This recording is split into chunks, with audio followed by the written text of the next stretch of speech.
It was a dark and stormy night when Maria Rodriguez was condemned to the insane asylum. She had been wrongfully accused of a crime she did not commit, and her protests had fallen on deaf ears.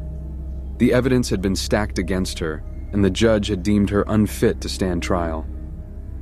Maria was led away in handcuffs, tears streaming down her face as she was locked up in a cell in the asylum's basement. The asylum was an old, decrepit building that had been abandoned for years before it was turned into a mental institution. It was outlying the town and encircled by a thick forest that seemed to go on forever. The storm outside only added to the eerie atmosphere, with thunder rumbling in the distance and lightning illuminating the dark hallways. Maria soon learned that life in the asylum was like nothing she had ever experienced before. The staff was cruel and abusive, subjecting the patients to unspeakable horrors. The other patients were just as frightening, with their vacant stares and wild, unpredictable behavior. Maria was constantly on edge, never knowing what would happen next. It wasn't long before Maria began to experience strange and terrifying occurrences. She would hear whispers in the night, coming from the dark corners of her cell. Shadows would flit across the walls, but when she looked, there was nothing there. And then, there were the dreams. In her dreams, Maria was transported to a different world. A world where the asylum was even more terrifying than it already was. A world where the staff were monsters and the patients were demons.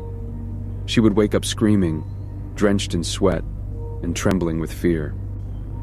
One day, Maria was taken to the basement for her daily therapy session. The basement was the most dreaded place in the asylum, as it was where the most violent patients were kept. Maria's therapist was a tall, thin man with cold, calculating eyes. He had a sadistic streak and took pleasure in tormenting his patients. Maria sat in a chair, her heart racing as the therapist approached her with a syringe. "This will help calm you down," he said, as he injected the needle into her arm. Maria's vision began to blur, and she felt herself slipping away into unconsciousness. When she awoke, she was no longer in the basement. Instead, she was in a different room, one that was completely unfamiliar to her. The room was bathed in an eerie red light, and there was a strange smell in the air. Maria tried to stand up, but her legs wouldn't work. She looked down and saw that she was strapped to a table, her arms and legs bound tightly. As she struggled against her restraints, Maria saw movement out of the corner of her eye. A figure was approaching her, slowly and deliberately. It was a woman, dressed in white, with long black hair that hung in tangled knots around her face. The woman leaned over Maria and whispered in her ear. With a low, menacing voice, she said, "You shouldn't have come here. This is our world now. And you belong to us." Maria screamed, but no one came to her rescue. She was alone in this nightmare world, at the mercy of whatever horrors lurked in the shadows. Days turned into weeks, and Maria lost track of time. She was subjected to unspeakable horrors, each one more terrifying than the last. She saw things that no human being should ever have to see and felt things that no human being should ever have to feel. But through it all, Maria refused to give up. She clung to the hope that one day she would be able to escape from this hell.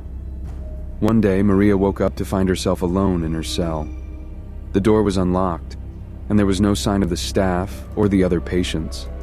It was like they had all vanished into thin air. Maria cautiously made her way through the asylum, searching for any clues as to what had happened.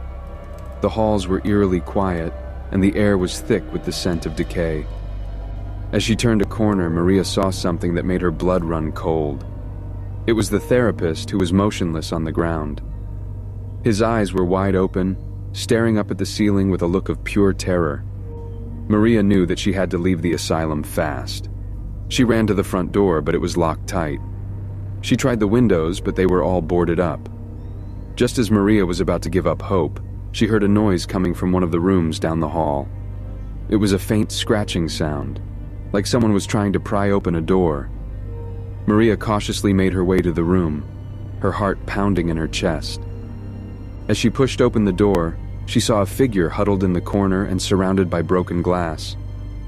It was another patient, a young girl with wild, tangled hair and torn clothes. The girl looked up at Maria with terrified eyes and whispered, "They're coming. We have to hide." Maria knew that she had to get out of the asylum, and fast. She helped the girl to her feet, and together they ran down the hall, searching for an escape. As they turned a corner, Maria saw a glimmer of light in the distance. It was the door to the outside world, beckoning her to safety.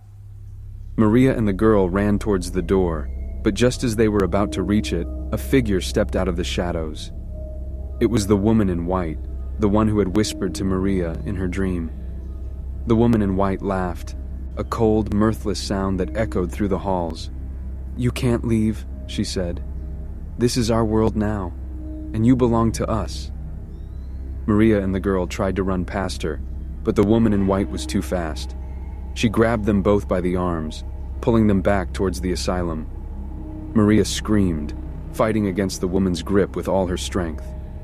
She could feel the woman's cold, clammy skin against hers and the stench of death on her breath. Just when Maria thought that all was lost, she heard a sound coming from outside. It was the sound of sirens, growing louder and louder by the second. The woman in white released Maria and the girl, disappearing into the shadows. Maria and the girl ran towards the door, throwing it open and stepping out into the blinding daylight. Outside, Maria saw police cars and ambulances parked in front of the asylum. She saw paramedics rushing inside and police officers with guns drawn. Maria collapsed on the ground, tears streaming down her face. She had made it out alive, but she knew that the nightmare would never truly leave her. In the end, Maria was vindicated. It was discovered that the evidence against her had been planted and that the therapist had been behind the false accusations. But even though Maria was free, she could never forget the horrors she had witnessed in the asylum. The nightmares continued to haunt her, and she was never able to shake the feeling that something was watching her, waiting for her to let her guard down. Months passed, and Maria tried to move on with her life. She sought therapy, but every time she closed her eyes, she saw the woman in white, her eyes cold and lifeless. One day, as Maria was leaving her therapist's office, she saw a woman standing across the street. It was the woman in white, her pale dress fluttering in the wind. Maria froze, her heart pounding in her chest.